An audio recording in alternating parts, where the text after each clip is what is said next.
Praise the lord. ఈరోజు వాక్యము April నెల 9వ తారీఖు 2026.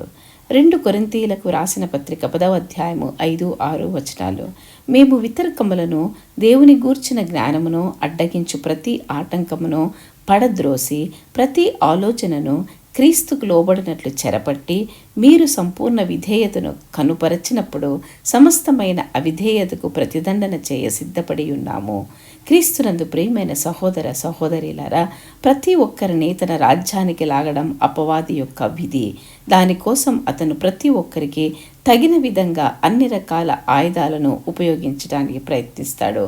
ఒక వ్యక్తి ఒక విషయంలో మంచిగా ఉంటే, అంటే డబ్బు విషయంలో నిజాయితీగా ఉంటే, ఆ వ్యక్తిని మరి స్త్రీల విషయంలో శోధించడానికి అపవాది ప్రయత్నం చేస్తాడు. లేదా స్త్రీల విషయంలో ఒక వ్యక్తి చాలా బలంగా దృఢంగా ఉంటే, మరొక విషయంలో అసూయ విషయంలో అతనిని తప్పుదారి పట్టించడానికి ప్రయత్నిస్తాడు.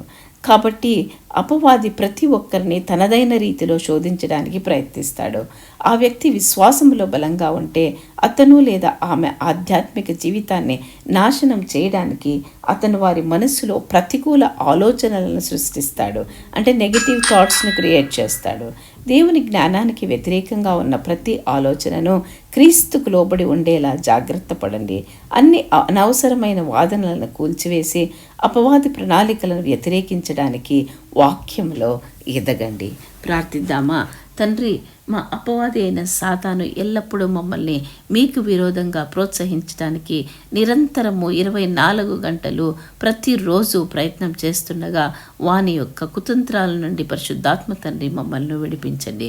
క్రీస్తుకు వ్యతిరేకంగా ఉంటున్న ప్రతి ఆలోచనను తండ్రి చెరపట్టి దానిని క్రీస్తుకు లోబడినట్లు చేయడానికి, మేము సంపూర్ణ విధేయతను కనపరచడానికి పరిశుద్ధాత్మ తండ్రి మాకు సహాయం చేయండి. ప్రతి విధమైన శోధనను జయించి క్రీస్తు ప్రభు మృతులలో నుండి లేచిన గొప్ప విజయాన్ని మేము కూడా విజయంగా అదే విజయంను పొందుకొనలాగున సహాయం చేయమని యేసు ప్రభు నామములో ప్రార్థించి పొంది ఉన్నామని నమ్ముచున్నాము తండ్రి. Amen, amen, amen. నవ్వు, యేసు నిన్ను ప్రేమిస్తున్నారు. దేవుడు మిమ్మల్ని దీవించునుగాక.